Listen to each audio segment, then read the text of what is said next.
This podcast is made possible through donations from listeners like you and our partners at Goalie Ashwa Gummies.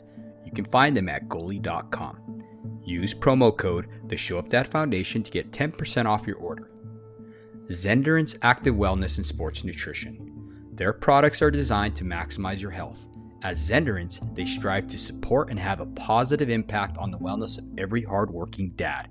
Use my code The Show Up Dad and get 10% off your next purchase. For more info, go to www.zenderance.com. Tall Man Equipment. Standing taller than the rest of the competition in lineman tools since 1952. Give them a follow at www.tallmanequipment.com. And last but not least, Adam Lane Smith. He is an attachment specialist who helps people to heal, connect, and build. Use my promo code SHOW, spelled SHOW, for a 50% discount on his attachment bootcamp course. Thank you.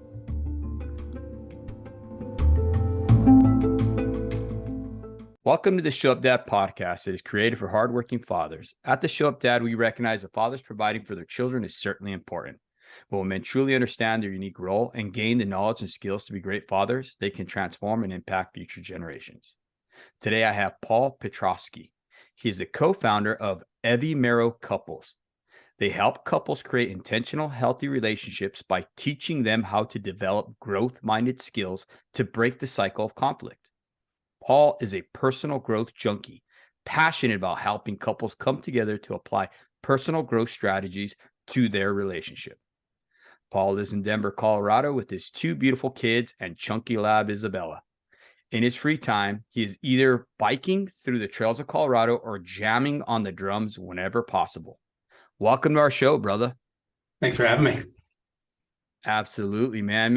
Paul, the reason why we have you on here is because we see that your work is amazing. And we also started a podcast episode where we're helping the dynamic of the family, the marriage relationship, both my wife and I. So we saw that you dealt with conflict resolution, and we thought it was important for you to come on here and just share with our audience what you do, brother. Yeah, thank you for having me again. We are at Evimero Couples. We're really passionate about helping couples, as you said, develop what we call growth-minded skills. And we're all familiar with the growth mindset, fixed mindset. But the reality is there are certain skills that it takes to grow out of conflict. If you're in a relationship, you didn't have maybe good role models, didn't really understood what healthy and unhealthy patterns were. A lot of times you can sit in unhealthy patterns, and that creates a lot of conflict in your relationship. And to get out of that conflict and create something different, it's not natural for everybody. We don't all have just that natural inclination to grow, to take the steps to understand the accountability that we have to ourselves and to our partners to grow out of that. And so that's really what we're all about, helping couples to get aligned on why you're in that conflict, what's the root cause of that conflict, and then helping them develop what we call growth-minded skills to begin to grow out of that to create something different. That's awesome. How did you come about starting your couples, program? Yeah. So my partner and I both lived it individually in our previous marriages, in the sense of, I personally grew up ACOA, if you're familiar with that term, adult child of an alcoholic, and the conflict of my childhood growing up. When you're in that, you don't realize how unhealthy that is. And you grow into adulthood and you take a lot of patterns that you developed to cope in that situation as a child, and you bring them into adulthood. And I was married for 17 years. My ex-wife, same thing, grew up as an ACOA, and we both grew up in this world where this idea of conflict and abuse and all that ugliness that comes with alcoholism was just a normal part of our lives. And when we came into our relationship, there's really three things that when you grow up in that dysfunctional family, you embrace. You don't talk about it, you don't feel, and you don't you sit in these patterns of unhealthiness. And that's what we saw. We got into our relationship. We're both Christians, both believers. We both love God, and we threw ourselves into our relationship and did all the right things. But the reality was, when you got down below the surface, there were some of those deeper patterns of just not talking about things, not allowing ourselves to feel the things, and not really allowing ourselves to trust ourselves and each other, that we weren't creating a healthy relationship. We didn't have one. And we didn't know any better. We just sat in it because we thought, this is what it is. And you hear all the patterns of, oh, relationships are hard. And yeah, they are hard, but sometimes they're unhealthy. And so we sat in that for many, many years. And then it exploded for us after about 12 years. And at that point, we committed back to trying to create something new. We spent about 5 years in personal counseling and marriage counseling, really trying to dig in and create healthy patterns. But the reality is we were just in different places as far as what we wanted out of life, what we wanted in our relationship. We both said we wanted the relationship, but when you start digging into some of these things and embracing this idea of growing, you have to be aligned and come together on what it's going to take to undo those unhealthy patterns and create healthy patterns.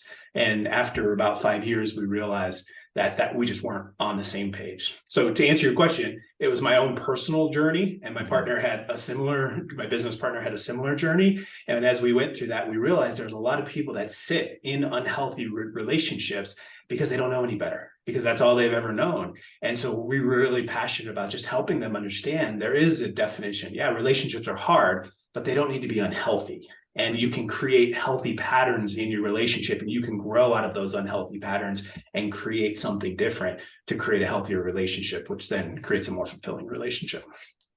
I wanted to ask you, Paul, what are some of the more common conflicts that you see that couples deal with? Yeah. We at Evimero Couples, we have a framework. We call it the Evimero Couples framework that actually has layers to the complexity, because relationships are ridiculously complex. And a lot of times couples think the conflict is about finances, or it's about parenting, or it's about your in-laws. And they spin on those things because that's the trigger that they're bumping their heads against. But when you start digging into that, there's 2 layers below that, what we call the connection layer and the core layer. And the connection layer is really all about what's that connection you have with your partner. We're big fans of Sue Johnson, Love Sense, Hold Me Tight, and all the great work she's done. And I think she says it really well. At the end of the day, in your relationship, your connection is defined by, are you there for me? Is your partner there for you when you need them emotionally, intimately, physically, all those ways? Mm-hmm. And a lot of times when your connection is broken with each other, those things you're fighting it are really the surface level things, but it's really about the fact that you don't have a connection with your partner, or you're not having that healthy connection with them. But even the layer below that is the fact of our core. When we come into relationships, we all come in with a core sense of who we are. Do I show up in my relationship believing I'm worthy of love? I'm worthy of having a partnership. Do I deal with shame, where I'm hiding from my partner more than reaching for my partner? And so for us, we really try to dig into what we call, what is the root cause of your relationship conflict? Because we can spin on those surface level things, but how do you understand the connection, and how do you understand the core? So to answer your question, I think a lot of times our core is much more damaged than we realize. Again, I explained my story. I walked into my marriage with a very broken core, not because I didn't want to, but that was just the dynamic of, that's what I came out of. And it took years of counseling to begin to work on unpacking that, healing some of that core so that I can show up better as a partner. And once you have 2 individuals that are willing to work on that core, which really is where a lot of that conflict starts, then you can begin to try to rebuild the connection that you have with each other. And then you can work on what we call those contextual areas. So I think the answer to your question is, it really starts with the core as far as who we are, and those insecurities, that shame and all that kind of stuff, that just creates so much. It's like the raw wound that you just keep poking at. And if we don't deal with that as individuals, it's really hard to create that connection. And then I think the second area is, we just don't know what good connection looks like. And we just, again, so many of us don't have good role models that never understood what it looks like. And so to walk into a relationship, I think we all desire it. We all want it. We all want the secondary things of I want to have good sex, and I want to have good parenting, all this kind of stuff. But if we don't know what that healthy connection looks like, we just spin on it. So it's wrestling with that core, wrestling with that connection, and then you have all the contextual areas. I think it's great that you guys have really identified that most marital problems kind of start with the core being of each individual, because I feel that in a lot of relationships where they haven't done the self work and stuff like that, it's easy to point the finger at the other person and be like, you're the problem, you're the one that is causing these issues in this marriage, or you're triggering me and I'm off the handle. But the reality is if we would take the time to do the work on ourselves and identify all the baggage and pain that we have as individuals, when we come back into the marriage dynamic, it just makes relating so much easier, and it gives you opportunity to be able to reach what you're saying, which is the next level, the connection point, which that's where you can start having fun and enjoyment and all the wonderful things in marriage that God intends. And the beautiful thing about marriage is that's what, like, that healing can happen in the context of that connection in that relationship. But it certainly takes two people willing to be patient with each other, to understand we do have that baggage, because we're both coming in with it and we're both having to take the steps to heal. I think, and if we can be patient with each other and create an environment to be vulnerable and allow that to happen, that's where that healing happens, which is beautiful. Just for a lot of people, man, that's hard, because like you said, they're pointing the finger at each other, not realizing your trigger is just a reflection of what's going on inside of me. I think it's cool too, because if you give the couples the opportunity to be able to work out things individually, but together, you can really grow a bond. Oh, it's beautiful. Yeah. Yeah, no, absolutely. How have you seen attachment issues play into this? Yeah. I'm a big fan of just all the work out there about attachment, and no doubt this. I think we all think we have a secure attachment, but the reality is that anxious, that avoidant attachment, they play such a big issue, aspect of how we either choose to connect or not connect. I think it's such a critical piece of work, because to understand my attachment style allows me to be honest about why I show up the way I show. Again, shame, I think, is one of the biggest impediments to healthy relationships. And it's such a silent killer that we don't even realize the impact it's having on us. And so if I'm showing up and I'm either being avoidant or anxious, if I'm not willing to push past shame and acknowledge that, this is the way I show up. I was always an avoidant attachment style. And it wasn't until I gave myself space to own that, like put it on the table and say, this is the way I do it today. It's not the way I always want to do it, but it's the way I do it today. And if you can give yourself space to understand it, to own it, and to create space to say, I'm working out of it, then I think it gives you the ability to create differently with your partner. And it gives your partner the ability to say, hey, I understand why you react that way. So many times, if I'm an avoidant attachment style and I'm disengaging, your partner's going to say, oh, you don't love me. And then that triggers their shame. And then that just creates that cycle of conflict. But if I can truly understand, oh, you're avoiding because of all these reasons, again, I can, as a partner, I can be more patient to say, hey, I understand you're doing that. Just want to make sure we're on the same page. I'll give you your space, but let's try to come back and reconnect. So I think, it's just so important to understand that attachment aspect, why you do what you do, and give yourself the space to own it so that you can work through it. Yeah. The marriage dynamic is such a unique relationship, because this is kind of where we start learning about our pain and our hurts and stuff like that, because now you have this person that's really close to you that is like reflecting all the things that are inside of you. And honestly, when we can show up in a space where we're genuine and have empathy towards our spouse, you kind of can give them space to work things out a little bit messy in the beginning.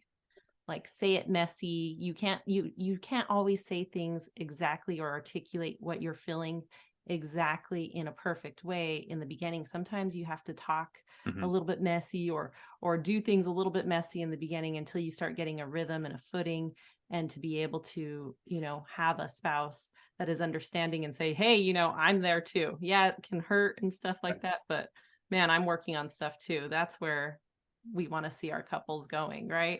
Totally. Yeah, I mean, it's such a catch-22, right? We all want and desire and need that connection, but as soon as we get too intimate, too close, it triggers all those wounds inside of us. And so we're doing what Sue Johnson calls the dance, right? Like we're stepping in, we're stepping away, we're stepping in, we're stepping away.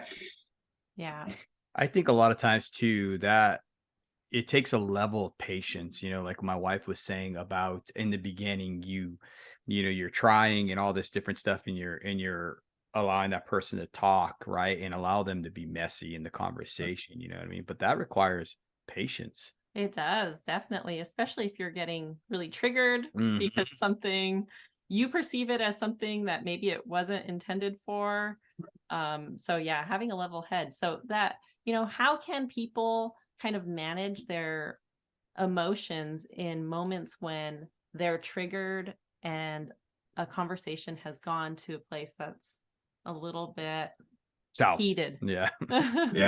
Yeah. So we're big advocates of understanding the phases of a relationship, in the sense that, we all remember the beginning of our marriage, and it was that honeymoon phase. And then something flips, and you get into that cycle of conflict. So I think to start, understanding when you've made that switch is so critical, because again, that's where couples, they question themselves. They think there's something wrong with us. We're the only ones that are dealing with it. And you spin in your head on all those things that are just keeping you isolated from recognizing this is a normal part of every relationship. Everybody goes through it. Mhm. So I think, one, recognizing when you've made that shift, and that's what we're really passionate about, is catching couples when they've made that shift. They're starting to sense that conflict. And when those emotions are really beginning to become overwhelming, recognize that's normal. That's a normal part of it.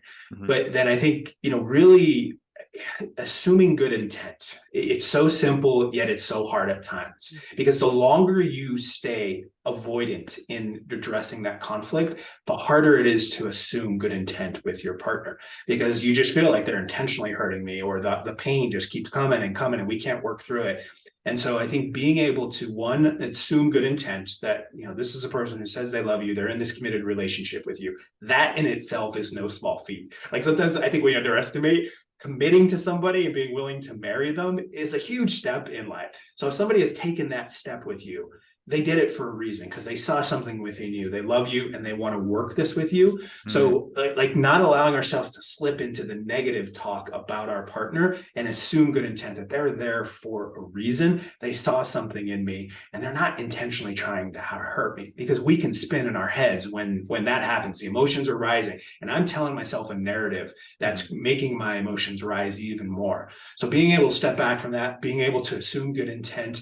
And then, I'm a big advocate of just, there are times you got to step away, right? Like if the emotions are bubbling, you got to step away and come back, but commit to each other to come back and to work through those things, even if it's a challenge. That's like, we're really big about alignment, and how do we stay aligned? I had a counselor once said that, relationships are like two planets, right? You're going both on your axis, and, at times you're going to separate from each other, but then you have to come back together. And if you're separating too far and you're spinning over here, then that's going to create the distance. If you're spinning too far close to each other, that's going to create a mesh man, and that's not going to be healthy. So finding that right axis in your relationship that allows you, when the emotions are big, we got to step away from each other, but then we have to come back together. We have to assume good intent. We have to do our best to work through this. And this is where we're really all about, how do you develop the skills to grow through that? Because again, it's not natural for people to say, hey, if we're struggling, oh, we're just going to grow. No, not everybody has that natural growth mindset or that growth inclination.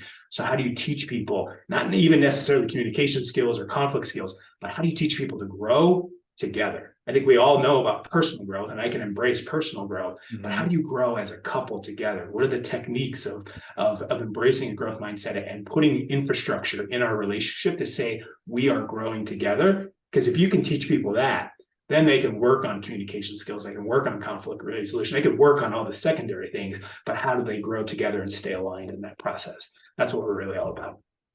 What are some of the major hurdles you see that cause couples to not want to grow together?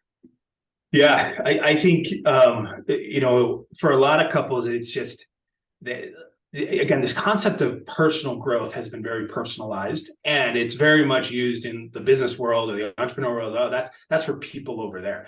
I think, one, people don't think of their marriage as a place where I have to apply that. So I think it starts with just a bit of a mindset shift of, how do we truly say your marriage is a place to grow? It's, if you water it, if you fertilize it, if you take care of that soil, you're going to be able to grow into something. And your relationship, your marriage is going to give you the ability to grow in a way that probably no masterclass, nothing else out there ever will. So I think it starts by shifting a mindset to say, this relationship is an opportunity for me to grow if we can come together and get aligned on what it looks like to do that.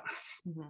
I think a lot of times if you've been married for a while and you've been in like unhealthy mindsets for the majority of the marriage, you do kind of grow an opinion of your spouse almost like as if they are your enemy. Mm-hmm. Right. To an extent, you know what I mean? Like, I have all this trauma, you hurt me in all these ways, and you don't have my back, my back or my best interest in mind. You're only for yourself.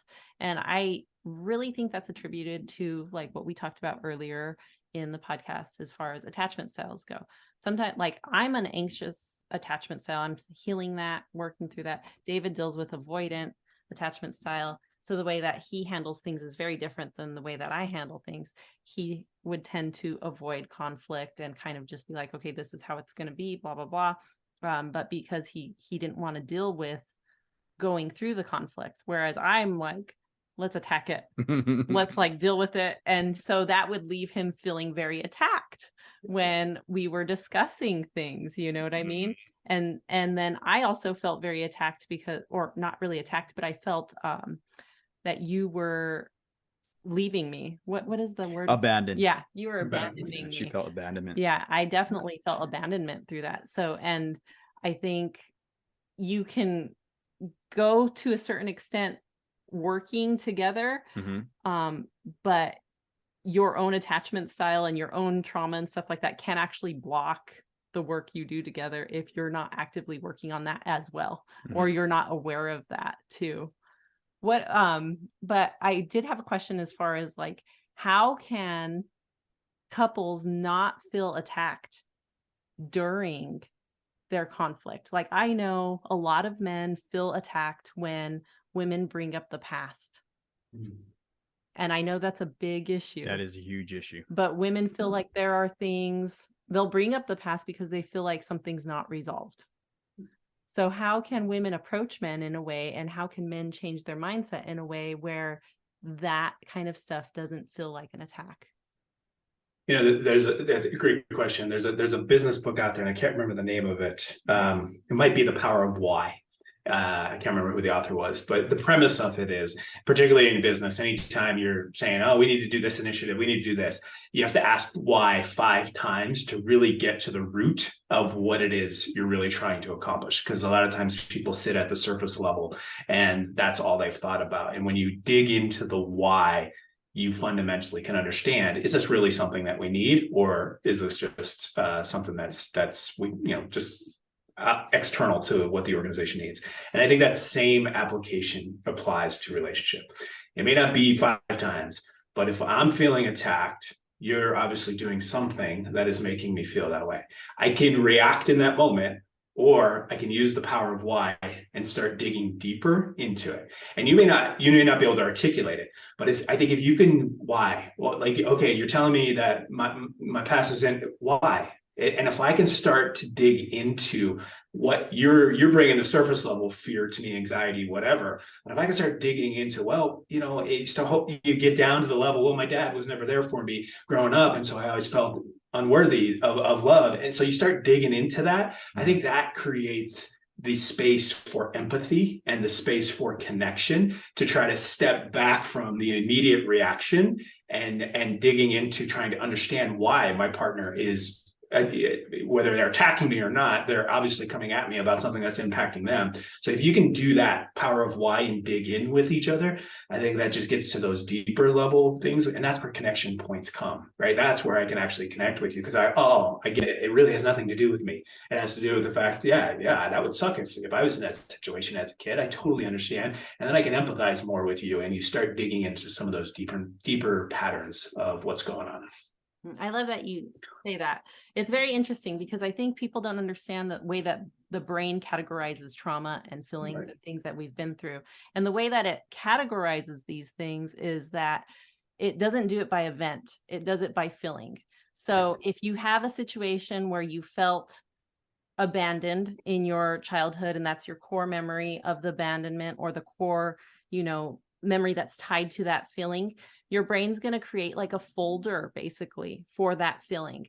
And then every time you feel that again later on in life, it's going to categorize that event and put it in the folder that feels the same. So a lot of the times when we're having conflict and stuff with other people, or we're experiencing things, those instances get categorized and then placed in that same folder, but it leads back to the core memory. Yeah, no, that's great. I mean, I love that. And it's just, it's so powerful though, why it's so important that I do my own work. Because if I don't understand that, and if I don't understand what's going on internally and all those folders and the way my brain is working, it just like, no wonder there's just nothing but conflict, because we're both coming in and we're just looking at each other and saying, you're the enemy and I'm going to attack you. But the more I can understand that, the more I can even ask the question of myself, why do I do this? Why do I do this? And if you can look yourself in the mirror and start to pick apart yourself and try to say, I do this over and over. I don't like it. It's not the behavior that I want, but why do I do it? And I don't think we give ourselves enough space sometimes to be okay with, well, you're doing this for a reason. It's not just you're a bad person. It's not just, you're this, you're that. You're doing it for a reason, because it's learned behavior that at some point in your life was critical to help you deal with a situation that you probably were not capable of dealing with. So now how do you unpack that? How do you unwind that and understand that? And if you can do that and have empathy with yourself, I think that creates space for you and your partner to have empathy with each other. I think why is such an important question, because I know, like, through our journey and healing and stuff like that, I've had to ask myself, why do I allow myself to be treated this way? Right. Because that's even a good question. Or why am I reacting that way? I love that you brought that up, because it's such an important part of self-reflection and like emotional, your emotional IQ, like your emotional maturity and understanding, and getting to know what is really causing you to make you tick and make the decisions that you make. Because when it comes down to it, we kind of just revert back to our programming of what happened in our home, or our place of growing up, like the home of origin. That kind of, those survival mechanisms just kick in when you feel like you're backed into a corner or you're getting attacked or something like that. And to ask those questions definitely will help you reveal and look into yourself and see, hey, what's going on with me? And I think also too, that why breaks the stronghold of people who tend to revert to pointing the finger, right? Projecting. I know a lot of times, and I've heard from other couples say that they'll see that their spouse is projecting, they're arguing, right? They're putting these past hurts on them, and it turns into a blame game. Next thing you know, they're blaming their spouse. Well, this, and the spouse is thinking in his head, man, this is from her past trauma and stuff like that. How do I tell her that? How do I fight against her past? So, and I think, in that moment, it's such a powerful thing to say, I see you're struggling. Can you help me understand why? And it just breaks that tension. It breaks the mold, because it flips the script to say your partner's there. They want to understand what's going on.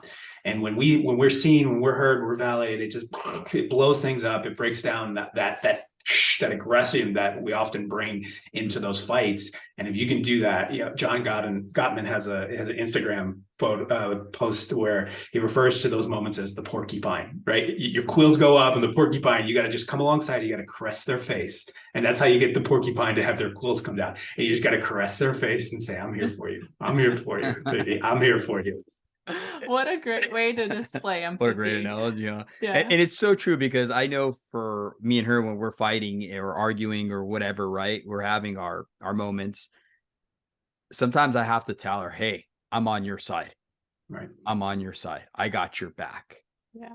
It definitely helps the way you package it too. Like if you like bake a little cake and then you ice it and you like put those words in that cake and hand it to me, oh man, I'm definitely going to receive it well. But if you package it kind of like, harsh and razor blades and Yeah, everything else on it. Yeah, of course. Yeah.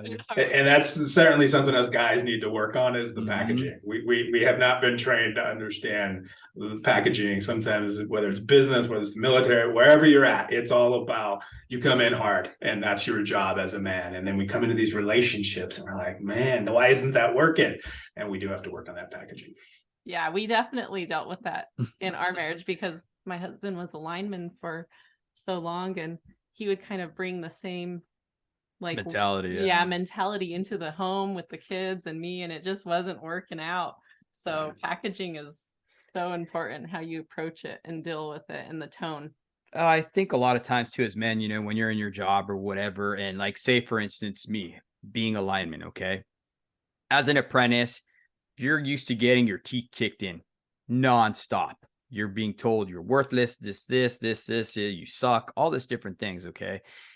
You allow that to get on you, and then you come home, and then you fall back into that same mold of what was taught to you or showed to you, you know what I mean? And we could even go as far ahead and say, okay, what was that shown to you in your own childhood?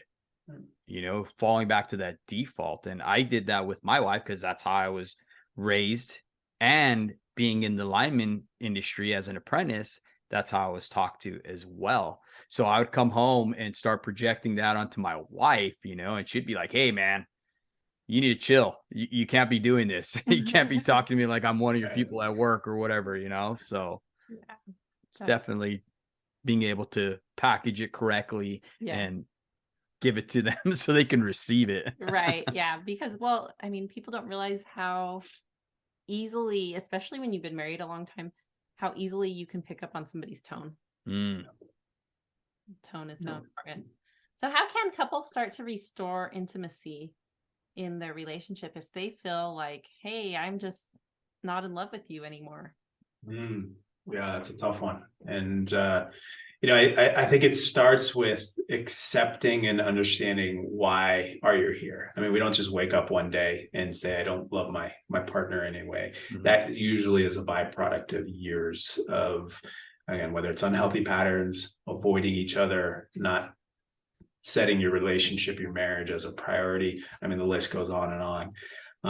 And I think when you're there, you have to be honest about why you got there. And then you have to be honest about how you got there. And then if you can do that, I think the couple has to be committed to working to creating something different. And this is a big part of what we try to do is help couples get aligned in the sense of, far too often you have one person in the relationship that's really driving change and wants things to happen, and they're just pulling the other person along, and all that does is just create further resentfulness and further distance between them. So I think starting with honest conversations, and this sounds so simple, but it's so hard in the moment. Just honest conversations. Hey, we're here. Why are we here? Is this where we obviously we can't both stay here. We're both exhausted from this. Do we want to try to save this? And I think that there's a saying in the sales world that says, until you have the opportunity to say no, you'll never really say yes. And I know again, I've got a master's in biblical studies. I understand there's a whole aspect of Christianity that tries to say, divorce is not an option. And I'm not advocating for divorce in any way. But I do think there is an element that until I have the option to say no, I'm never truly going to understand, am I saying yes for the right reason? Am I saying yes for my partner? Or am I saying yes because there's some other circumstances that are keeping me here? And I think if you can get to that place to say, maybe this isn't working, and maybe we can't make this work. At that point, I think that's when God can step in and say, now I got hearts I can mold. Now I have people that I can fundamentally work with because they've accepted why they're here, what they've done to get here, and they've accepted the fact that maybe they can't make this work. And I think sometimes people are afraid. They're afraid, oh my God, we can't even put that on the table. But then that just creates, I think, a whole bunch of extra stress and tension on the relationship. We just have to make it work no matter what. But then you're not being honest with yourself. So being able to be honest with yourself, you're there for a reason, and you have to do something different. And then you have to get help. I mean, like if you're there, you probably haven't gotten help. Not all counselors are created equal, but there are phenomenal therapists out there that can help you and understand. I mean, one of the things that the marriage therapist that we worked with just did so well is what we were talking about earlier. Stopped the reaction, right? In the moment. There's nothing worse than having your therapist look at you and say, what? Nope, it's not your time to speak yet. You have to let your partner. And then like just that ability to stop that emotional reaction, listen to your partner, to try to hear what they're saying and empathize. I mean, that's what the beauty of marriage therapists, that really good ones, do. They get you the ability to slow things down. We hear this in the game of football all the time, when, particularly for a quarterback, when they first come into the league, the game is so fast. And they say right around that 3-year mark, the game slows down and they see things and they can read defenses. And I think it's the same thing in relationships. When you're in that spot, everything is just moving so fast. The emotion, the energy is so flooded. You need to slow the game down. And you need to, if you can't do that within yourselves, you need to get in the counselor's office and you got to slow things down so that you can truly hear each other and truly understand, can we create something different to make a better relationship? It definitely sounds like you need to be on the same page with your spouse, to, address the effects of the problems on the marriage. How have you seen that couples are able to come together? Yeah. I think you have to, like if you use a continuum, right? And ground, like a 0 is probably where you started at when you walked into your relationship. And over time, if you had unhealthy patterns and you didn't deal with it, you're going in the negative. And before you can really try to create something new, you have to get back to baseline, and you have to get back to just, hey, like there's an element of respect in a relationship, that if I don't respect you as a person, it's really hard for me to say I'm going to work with you and get aligned with you to create something different. And I think a lot of times when couples are in that place where they've ignored that for so long, they've lost respect for each other. They've lost that ability to empathize with each other. They've lost that ability to see that person for who they are, and they look right past them. And so that ability to step back and do that, and that's hard. As I shared with you, I mean, my ex-wife and I, we tried it 5 years in counseling, and we couldn't do it. And we walked away from our relationship trying our best to try to do that, but we couldn't do it for a variety of different reasons. And so to be able to get back to what I'll call ground zero, where I respect this person, I see them for who they are, and I can try my best to try to recreate something new. I think that's the hardest part, because that's where, again, when you're in that negative zone, that's where just things are so flooded and emotions are so going crazy. But how you do that is sometimes you got to step away from each other. And I know some people, and I'm not saying like, some people separate, some people just, you got to be honest with your fact that you got to give it time and you got to give it space. Sometimes I have to step away from the conflict to be able to then come back in and respect you for who you are, see you for who you are, and try to recreate a new narrative in my head. And so it takes time, it takes distance, that then allows you to come back together and create something different. There's actually a phenomenon that takes place in relationships where, and I forget what it's called, but it's where when you're with somebody, you can actually hold on to the image that they were when you met them, or early on, or wherever you got stuck with the trauma, rather than seeing them as they have grown today and who they are today. And this takes place like really strong in couples that have been together a lot longer, because you have such a long timeline together. You can actually get stuck in one vision of how your spouse is, and that's not entirely how they actually are today. But because you are seeing things through your special colored glasses and you see them only in that one light, it really does take a lot of being very concerned about what you're thinking on and how you view your spouse and stuff like that, and kind of transferring over into a space where you don't just rely on the image that you've built up of that person, but rather really transition your thinking to see the actions that they're doing today, and then asking questions. Oh, okay, well, why did you do that? Or how did you mean it that way? I took it this way.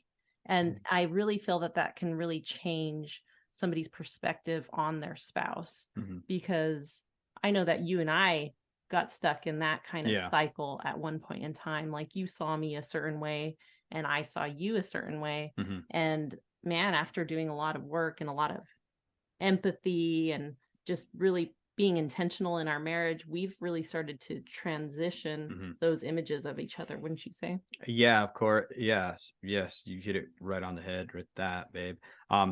Also, just to add on to that, I think, like, for me, I started paying attention to truths instead of the narrative that I had created in my brain about what my wife or what I believed my wife was, right? I started paying attention on the truths that she was showing me, her actions. Because, we all say actions speak louder than words. So instead of listening to the narrative, the thoughts in my head, I started saying, okay, this isn't 100% true, because her actions are showing me different.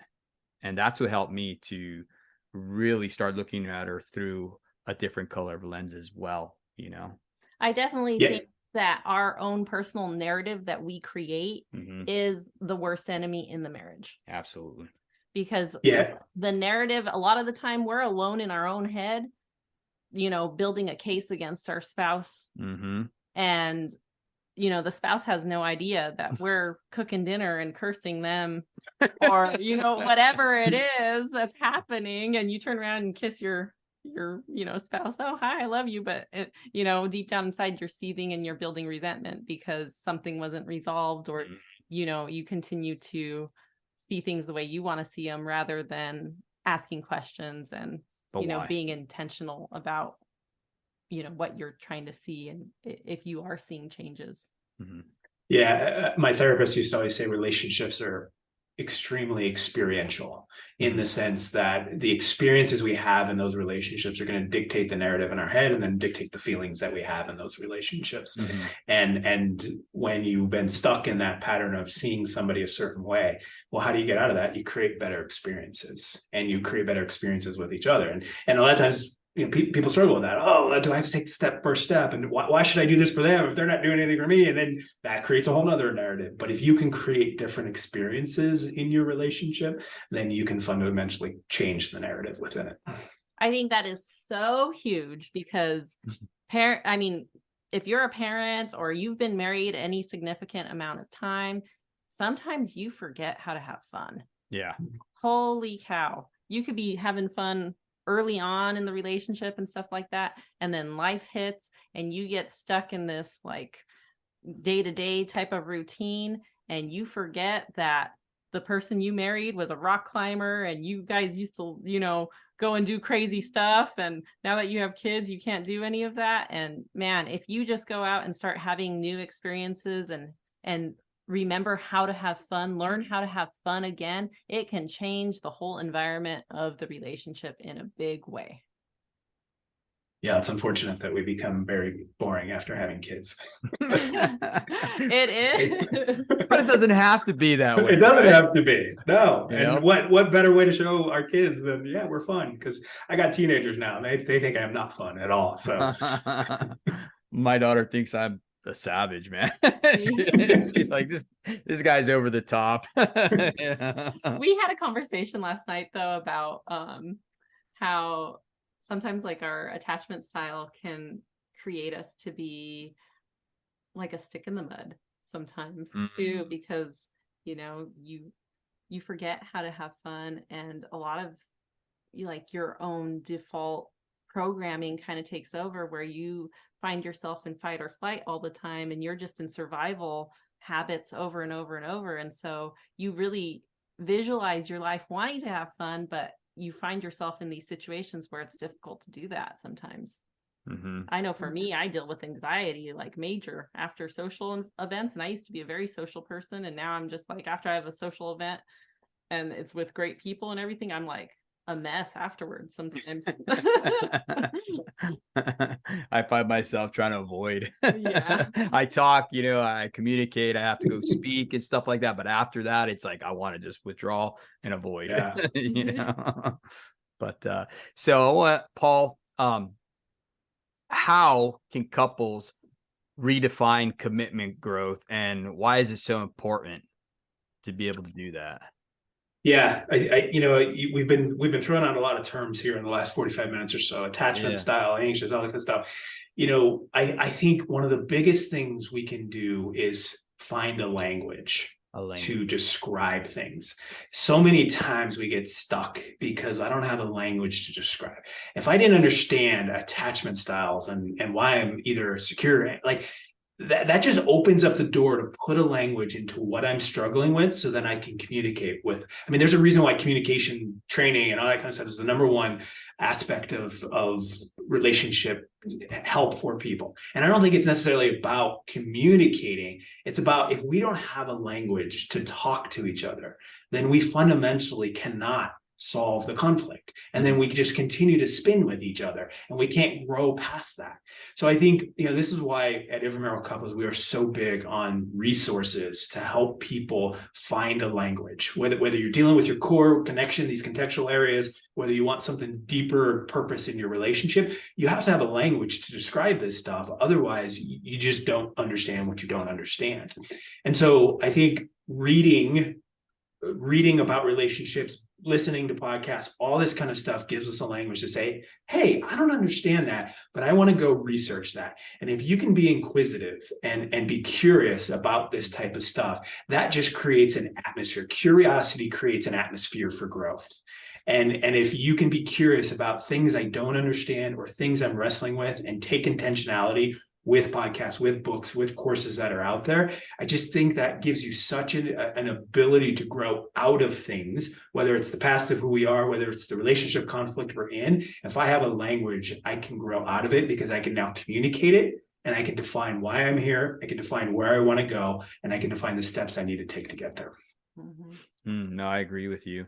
I also see too that when you have that intentionality to go forth and like research stuff and research your marriage and stuff like that, what you're doing is you're showing your spouse that the marriage actually matters, because you're going to spend time with stuff that matters. And if you're researching, you're sowing, you're going to reap a harvest off of that, right?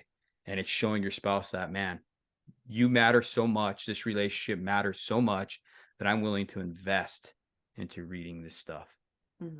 And I see between the two of you, your interactions with each other, you can tell you both individually go after your research, and then you bring that into the relationship. And then when we can bring that into the relationship, even if I'm the first one to do it, if I go talking about my spouse, hey, I got this new attachment style thing that I'm wrestling with, and your spouse is like, what is that? Like, that's going to make them inquisitive. If you start throwing this new language around, they might be annoyed at first, but eventually, hopefully then they step into that and they say, oh, that sounds interesting. I want to learn about that more.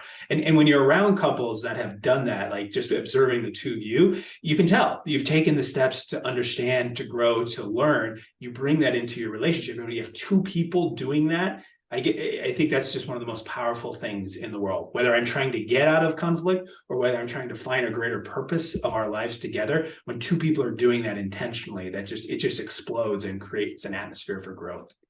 That's a very interesting point. I haven't heard anybody really talk about this before.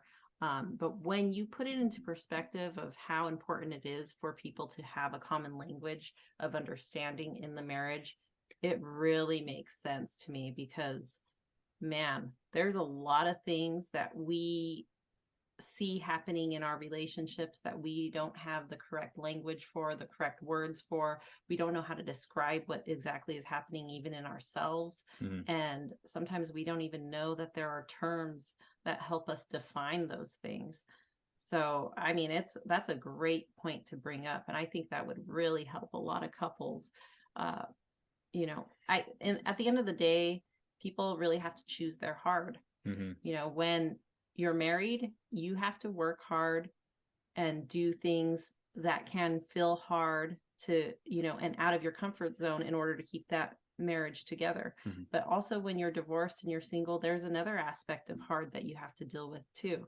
I mean, so they're equally both hard. It's not necessarily easier just to drop a relationship that still has potential to grow and stuff like that and start, because really what you're doing is you start over, and then you kind of have to start the cycle all over again in a new situation, because the common denominator there is yourself. You still have the issues that you have as well. So, I mean, and there's no shade to anybody that has chosen to heal on their own or has gone through a divorce or anything like that. I'm just saying that both roads are equally hard.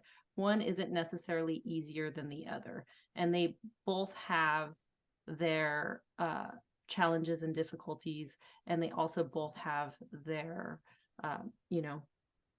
good points too. The things that can be good and the things that you'll learn through that road.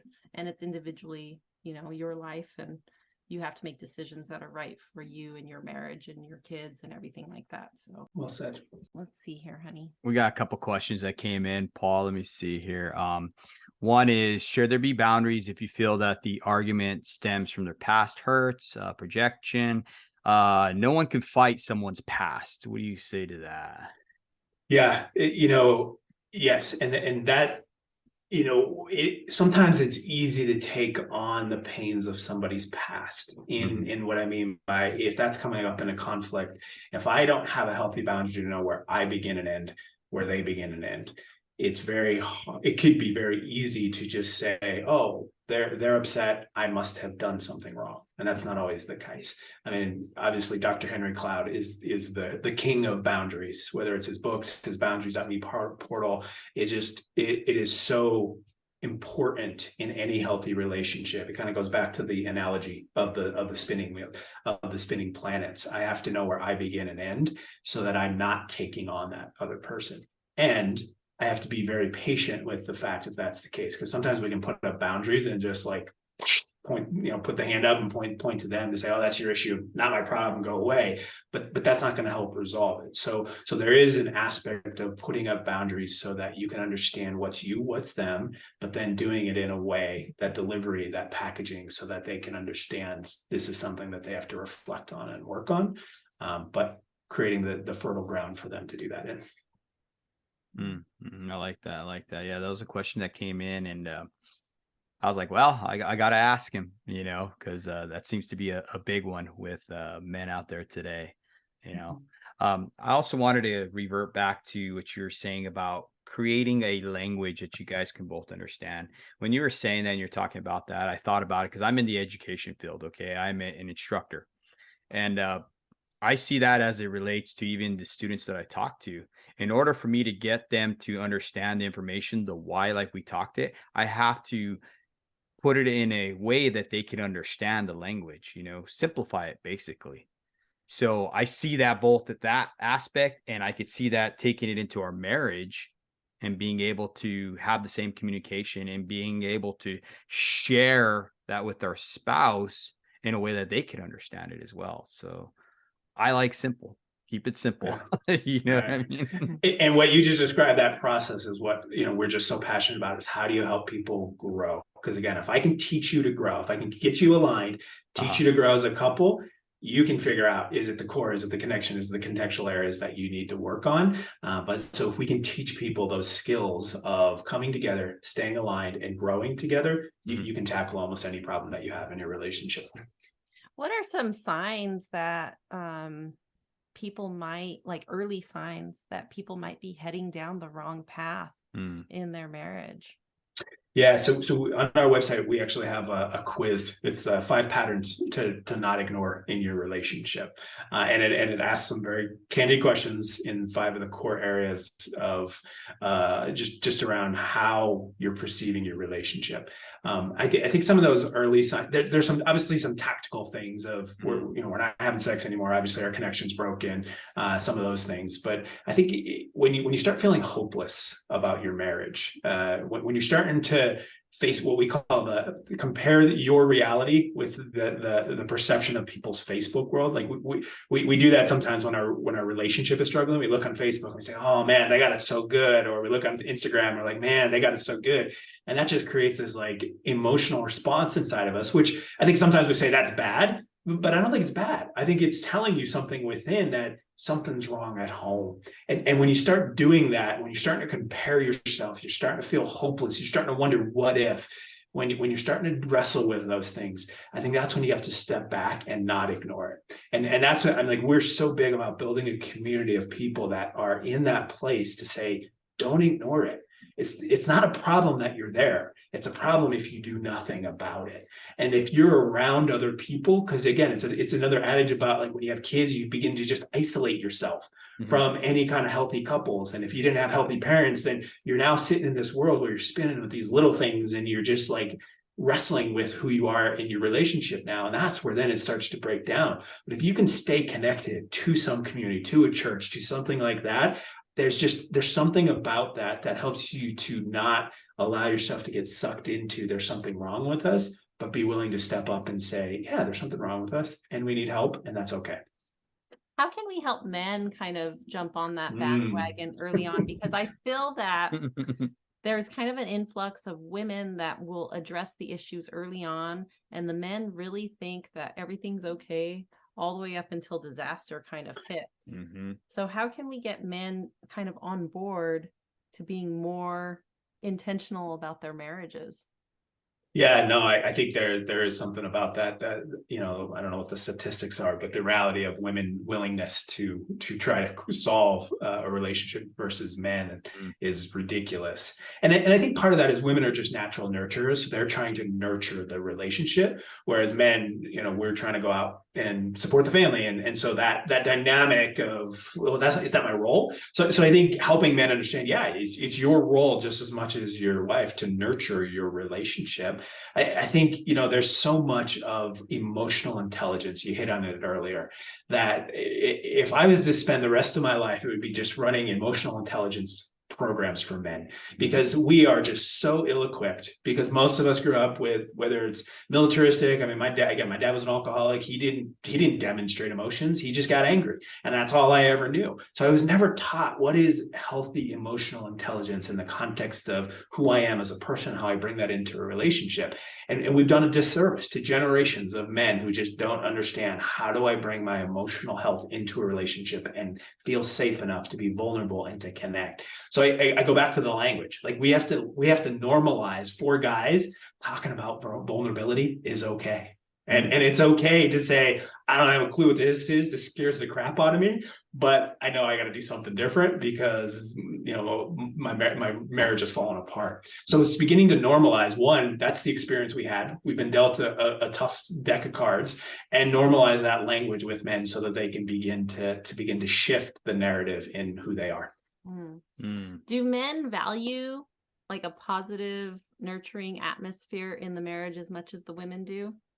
They do, but they don't know how to express it, and they don't know how to acknowledge it. So I think there's not a man out there that doesn't like to come home and just feel that their wife is there, and that there's a home there, and that they've created this because this is a safe space. Because we're out there battling all day long, and when we come home, while we might bring that crap with us, if you can come home and your wife can diffuse that for you by just saying there's a nurturing environment here, it's safe, and you don't have to bring that in here, and I'm not going to react to that. I'm going to just placate you and say, yeah, I get it, that's who you are, but come here and it's safe. That begins to break down those walls. So definitely creating safety, emotional safety, an environment of safety, I think goes both ways. Definitely. Yeah, for sure. Especially when you want to come to your spouse and tell them something that's going on, you got to create that safe space, right? Yeah.